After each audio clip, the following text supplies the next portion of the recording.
Ви слухаєте Радіо Лада в передачі «Русинський буквар».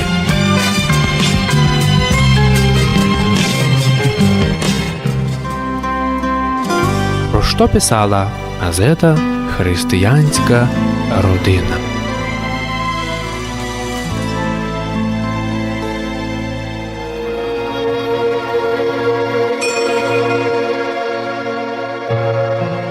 Із чого починається русинська родина?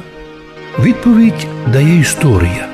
Родина починається із букваря сімейного, букваря для дітей. Колись співалася пісня «З чого починається родина», і там теж написали «Із картинки в твоєму букварі». От чому й дниська, із-за того, що малі діти-русини не мають свого букваря, збиваються часто з толку букварем чужим. А чиновники пряму вимогу закона грубо підмінюють лукавим мненням вчених. Айно, каже чиновник, маргінал, ви маєте право бути русином, но наші вчені доказали і мають таке мнення, що вас не є.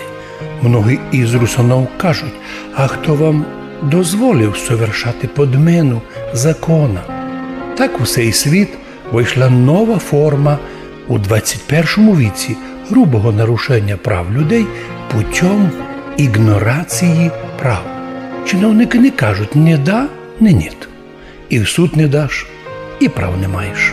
Поза 1945 года, коли русини попали в Совєтський Союз, вони із дивом узнали, що їхня русинська історія починається хіба не із Ужгорода, Праги, Будапешта, Вени, Константинополя, Греції, Афона, а просто лем із-позад революції у Петрограді 1917 года.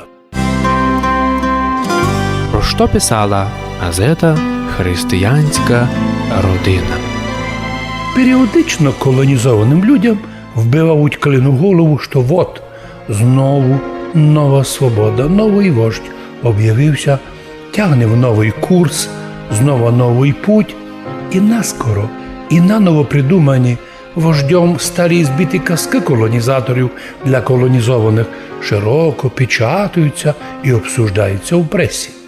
От чому так важно напечатати історію русину більшим тиражом, бо історія є написана і складена файно, обширна, котра справедливо враховує історію і сусідських народів, но і здається лише малима тиражами.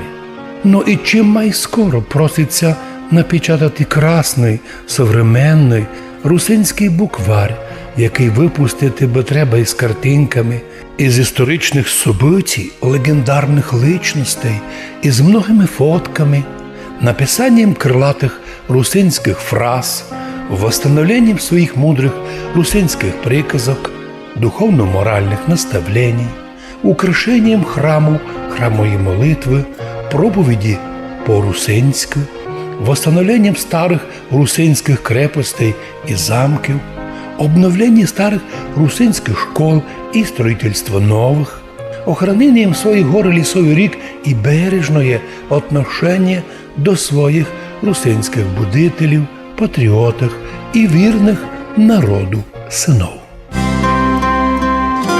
Про що писала газета «Християнська родина»?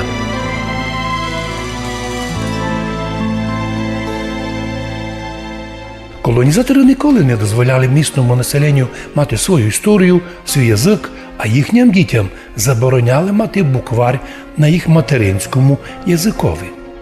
І все, доки діти не мають букваря на їх материнському язикові, а їх родителі не знають історії своєї, доти можна цих людей місних грабити і обкрадувати, вирізати ліси, викачувати мінеральну воду, забирати кращі участки землі, захватити недвижимость і фінансувати щедро ті газети, в котрих пишеться колонізаторами постійно про те, як тяженькося жило місним людям до приходу сьої власти і як по-новому зажили при новій. А ко щось помнить по правді, що то не так, того нараз обілять ворогом, судять судді і журналісти із числа колонізаторів, цю пару перекуплять із місних маргіналів. Про що писала газета «Християнська родина». Но не є ніч вічного, і з часом все стає на свої міста, а правда восторжествує. Ведь приходить время і стає ясно, що і чиновники, і журналісти неправду писали. А народ у силі Божої, переживши злобу і обман чужинців, воспрянувши, возрождався, восстановивши свій язик, а дітям подарувавши букварь. Їх букварь на їх материнському язикові. З чого починається родина, або родина? Із картинки тому букварьові, із текстів на материнському язикові, із чесно написаної історії. Це й помагало русинам за 1150 років не поддатися повної асиміляції, а оставатися русинами.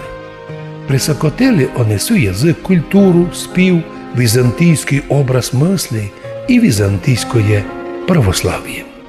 Русини добре знають, що, утративши візантійське православ'я і согласившись на відход від нього православ'я, вступає в различні союзи із неправославними. Вони скоро підпадуть під прес запланованої асиміляції із тими народами, віру яких вони неосторожно приймуть. Про що писала газета «Християнська родина».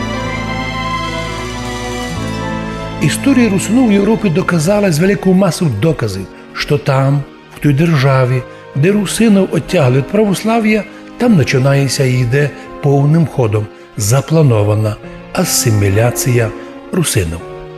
Неправославні русини часто ся вадять, а що неправда, но історичні факти за 400 останніх літ уперта річ. Ото правда і правда страшна.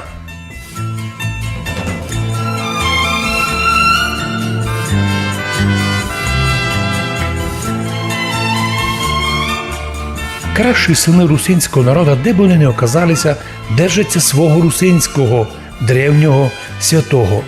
Ну таких уже не так много.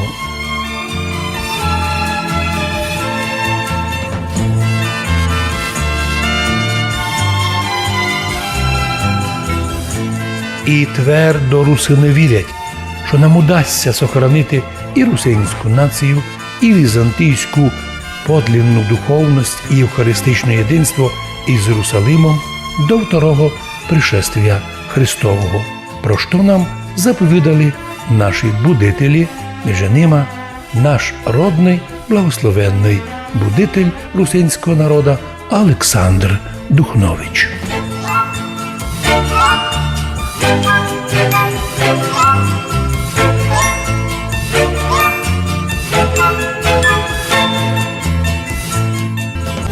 Радіо Лада. Радіо Лада.